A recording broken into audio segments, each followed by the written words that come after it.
Oh my, a brand new film camera, the Pentax 17.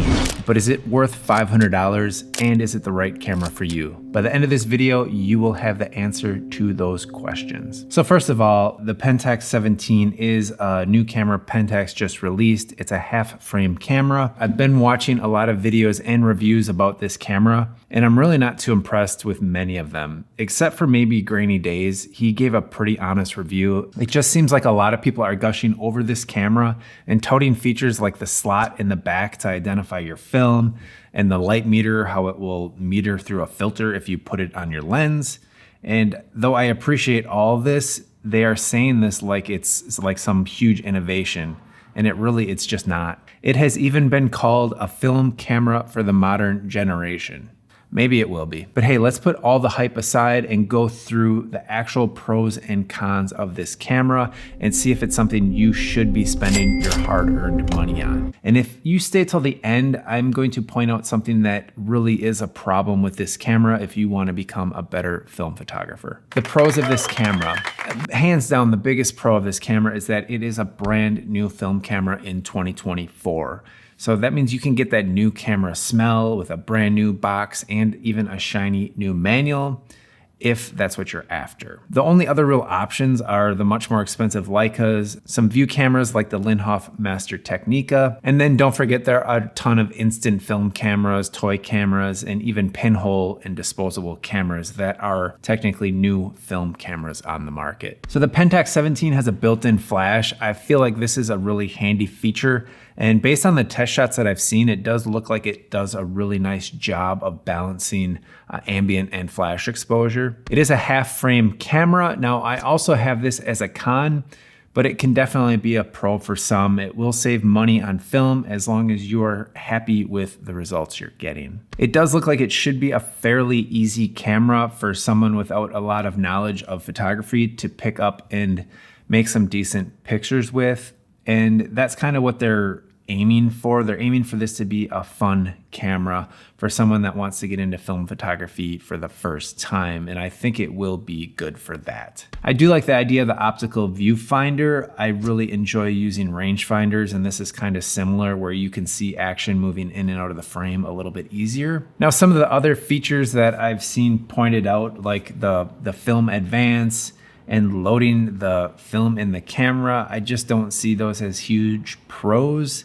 However, it's definitely a film experience, and I think that's what they were more alluding to. The lens does appear to be pretty decent quality, fairly sharp, decent color and contrast, and that is important, especially in a half frame camera. The camera is fairly small and compact, and that means you're gonna be more likely to bring it along and actually take pictures with it. It's also been touted as a very fun camera to shoot. That's kind of the market that they're going after, someone who's just gonna go out and record memories with this camera and just bring it with and have fun with it.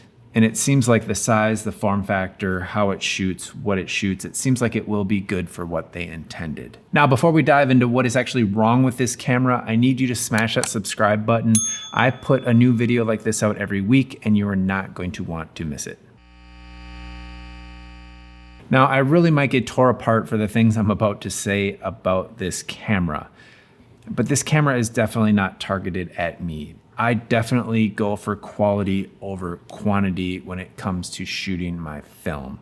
I really don't like the idea of shooting a smaller film format than 35mm personally. So the first real con I see about this camera is just the small image size, the half frame. All the images I've seen come off this camera they're clearly suffering from the lower resolution. Yes, you can get more images per roll, but more bad images is a net loss in my opinion, and not really saving money. But like I stated before, this same small image is a pro and will be a pro for some, because if you're happy with the images, then cool.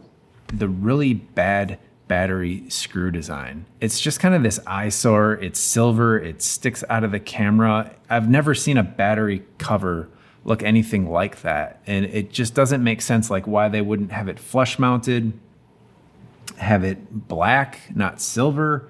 And that is probably one of the things that is a deal breaker for me more than anything else. It just looks out of place. It looks weird to me. The price point.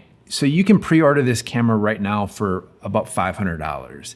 And this to me seems like a lot for what you're actually getting, especially when you compare to some alternatives you could get. And I'll cover that in a little bit. The zone focusing, it seems like it has some kind of weird hybrid zone focusing system in it. And I feel like they could have just put a full autofocus system into this camera, but I even would have preferred a fully manual option, honestly. I've never liked estimating things like large group or sitting at a dinner table. And it seems more like what I have on my Holga. And I think it's fine for the Holga, and because there's only like 3 options. I just feel they could have done better, especially at this price point. The controls seem a little overcomplicated for its intended use. You have to use one of these weird like auto modes, and there's 2 variations of them. So it's a good thing you have that shiny new camera manual, because you're probably gonna need it to kind of sort out these different modes. Then, like I stated in the pros, it is a smaller camera, but it still seems a little bit too big for an actual pocket or a pocketable compact camera. So it does appear to be the same size as, say, a smaller SLR. So it's kind of in that pro-con where I feel like it's a little bigger than it needs to be. So now, to answer the ultimate question, is this the right camera for you? So in the end, there are definitely 2 different types of photographers. One that loves the classic look of film and actually believes the quality is still superior in many ways to digital cameras, often wondering if Instagram is even still a thing. What? The other likes the crappy results and weird colors one can obtain on film without any editing at all. They just want that retro vibe to post to Instagram. Now, those are very 2 extremes of the film spectrum. There's your casual shooter to someone that does things very professional with film, all the way into the middle to someone who's just going out to have fun with the camera. And right there, that's who this camera is aimed at. So if you're in the ballpark of, hey, I wanna just take some memories and have something to post to Instagram once in a while, and I like that vertical and I wanna save money, I don't mind shooting 72 frames and all that, then yeah, this camera is probably for you. And it's really cool that they made it. I just feel like anybody that's more interested in learning film photography and getting better at film photography, I might want to be careful with this camera, because the results you're going to get aren't indicative of what you can actually get on film. So I do hope this camera does well and leads to other film cameras being produced.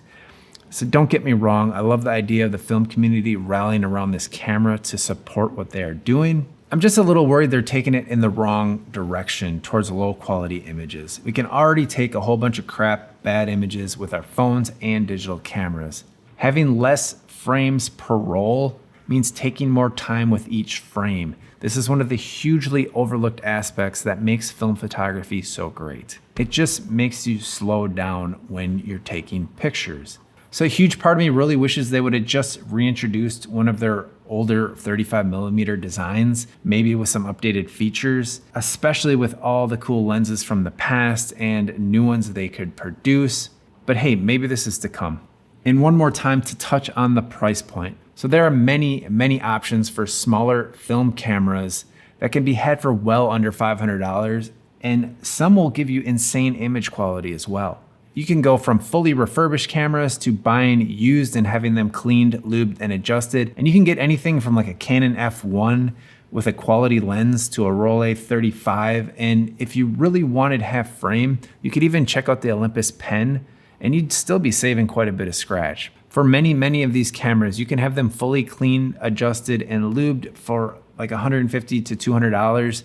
And it will basically renew that camera, and it probably won't need any work for like the next 2 decades. So going that route is a pretty good deal any way you slice it. And on top of that, many of these cameras are built just with better parts than what we use today. And they've really stood the test of time. And my personal favorite would be to get the Canonet used and get a full clean lube and adjust. You can get this all for around $250. You can check out my full review of this little gem right here.